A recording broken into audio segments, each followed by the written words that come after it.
In Season 3, Episode 10, the Krusty Krab training video, there is this hilarious, absurd moment when they're talking about Mr. Krabs. After the war, Krabs stayed secluded in a deep depression that seemed endless. Like, what war happened in Bikini Bottom? They just tell us this and then completely drop it. But with this new context, is it possible that Krabs fought in a war against these primitive, wild fish of the sea? I mean, let's remember in Feral Friends, some of those de-evolved fish were massive compared to the evolved fish, and they immediately started attacking each other. The battle for the survival of the fittest rages on in the animal kingdom. So yeah, in order for the Bikini Bottom citizens to survive and expand, they would probably break into some kind of war. And from the sounds of it, this war must have been pretty brutal to put Mr. Krabs into such a deep depression. But I'm getting ahead of myself. Is there actually any evidence that proves the war Mr. Krabs fought in was specifically this evolutionary war? Well, through the few flashbacks we get, we know that Mr. Krabs served in the Navy. And yes, they were sailing ships on an ocean, even though they're already underwater. This is actually a real-life phenomenon where certain parts of the sea can have a higher level of salinity, and it looks like an underwater ocean. Shout out Miss Parks, my high school marine biology teacher. We also know from maps of Bikini Bottom that the town is surrounded by this underwater ocean. So that places Mr. Krabs' war outside of Bikini Bottom where this evolutionary war would have to take place. Then if we take a look at Mr. Krabs' home, we see it is full of memorabilia from his past days in the Navy. But hidden within here is something that will absolutely blow your mind and answer one of the biggest questions in the show. Hanging there on his wall is a picture of a massive whale next to a ship. You don't think that could be... No, it can't be. Pearl's mother? Pearl is Mr. Krabs' whale daughter. The show never really explains how a crab can be the father of a whale, but most people just assume she was adopted. People have been speculating about who Pearl's biological mother is for years, and I think we finally just found our answer. We see 2 photos of this whale on a ship in Season 3, Episode 9, just 1 episode before we find out Mr. Krabs fought in a war. Since this is among all of Mr. Krabs' Navy stuff, I think we can assume that this is something he encountered and not just some random picture of a whale on a ship above the ocean. The whale is massive compared to the ship. We've seen adult whales in Bikini Bottom before, but they are nothing compared to the size of this whale. This has a much closer resemblance to Pearl when she de-evolved in Feral Friends and became massive. So this has to be an unevolved primitive whale, and the picture clearly shows them fighting. Not only does this prove that there was a war between evolved and primitive fish, but Mr. Krabs definitely fought in it. But this also implies something very dark. Mr. Krabs killed Pearl's mother. The only direct reference we get in the show to Pearl's mother is one of Mr. Krabs' many sayings, Mother of Pearl. Mother of Pearl! Mother of Pearl! Holy Mother of Pearl! He uses it in places something like holy crap or dear God, only saying it when something truly shocking or terrible happens, because he knows the terrible thing that happened to Pearl's mother. Why did Mr. Krabs go into such a deep depression after the war? Because he's haunted by what he's done, and the smoking harpoon to prove it is right there on his wall. So that leaves us with an important question. Why did he adopt Pearl? After he killed her mother, he probably realized she had an infant daughter who had the evolutionary genes. Instead of leaving her to die, he adopted her as his own, all while keeping the dark secret that he was responsible for her mother's death. Woo! Childhood ruined yet? Well, don't worry, there's still time for this theory to get even worse. Now's your chance to remove yourself before things get really dark. Still here?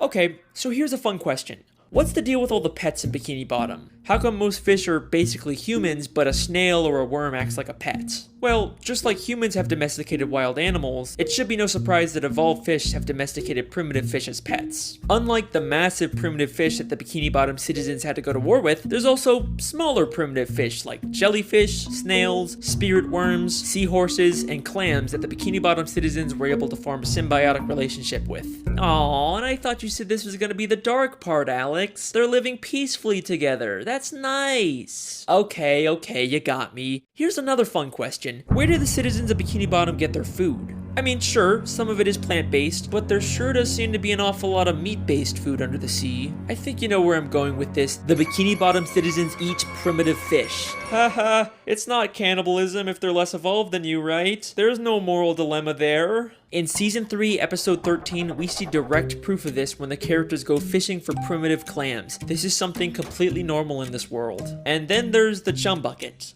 which sells chum. Chum.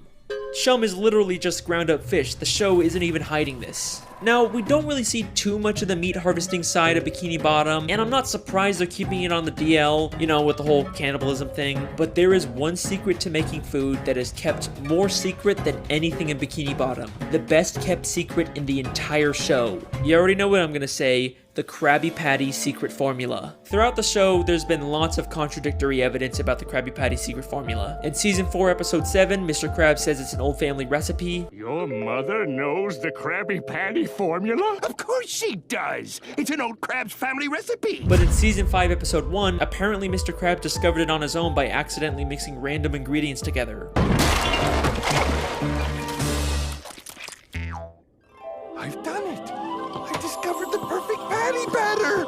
Sometimes it's a secret formula, sometimes it's a book, sometimes it's a secret sauce, and any glimpse we get at the formula is just random nonsense. There is a ton of contradictory evidence out there, but I think this might all be intentional. In order to throw people off, Mr. Krabs has spread misinformation about the Krabby Patty formula. In fact, he's already done this in season 3, episode 18, by hiding a fake formula for Plankton to find that says he's the secret ingredient. Mixed together with the most important ingredient of all, 4 heaping pounds of freshly ground plankton?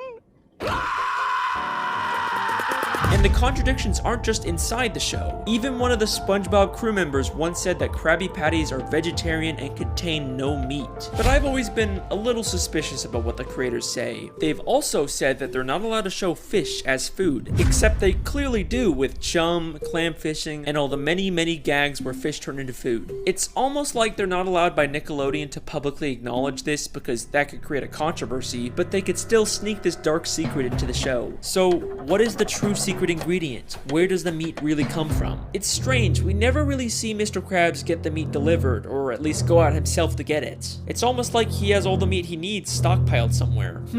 What primitive meat can Mr. Krabs have access to? Maybe he's been holding on to something from the war.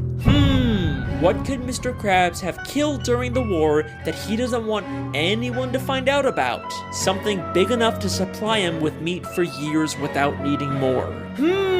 What could that be? You really gonna make me say it? Mr. Krabs is using Pearl's dead mother's carcass to make Krabby Patties. Woo! We did it! Yeah, we solved the mystery! We did it! I'm so glad! Season 1, episode 15, Sleepy Time. Mr. Krabs has a dream that he's on a boat fishing for a massive dollar. This is his memory of killing Pearl's mother, except now all he sees her as is money. And take a guess what name he calls the dollar. What you doing, Mr. Krabs? I'm picking Neptune's pocket! What are you talking about? I'm talking about cold hard flipping cash! It's the mighty Moby Dollar! Moby Dollar, a direct reference to Moby Dick, a story about hunting a whale. Are you kidding me? And that is the evolution theory. I warned you guys this would be a dark one. The Bikini Atoll theory, King Neptune, Pearl's mother, the Krabby Patty formula, we hit everything in this theory. Even if you don't agree with all of it, you gotta admit a lot of this makes sense. Eugene Krabs' aspirations for money and greed have caused him to do terrible things. At least his love for Pearl seems to be real, so maybe there's some small amount of good in him. And even though Pearl's mother probably provides tons of meat, eventually he's gonna run out and he'll have to face what he's done. Well, unless of course there's another whale he has access to. Nope. No. No.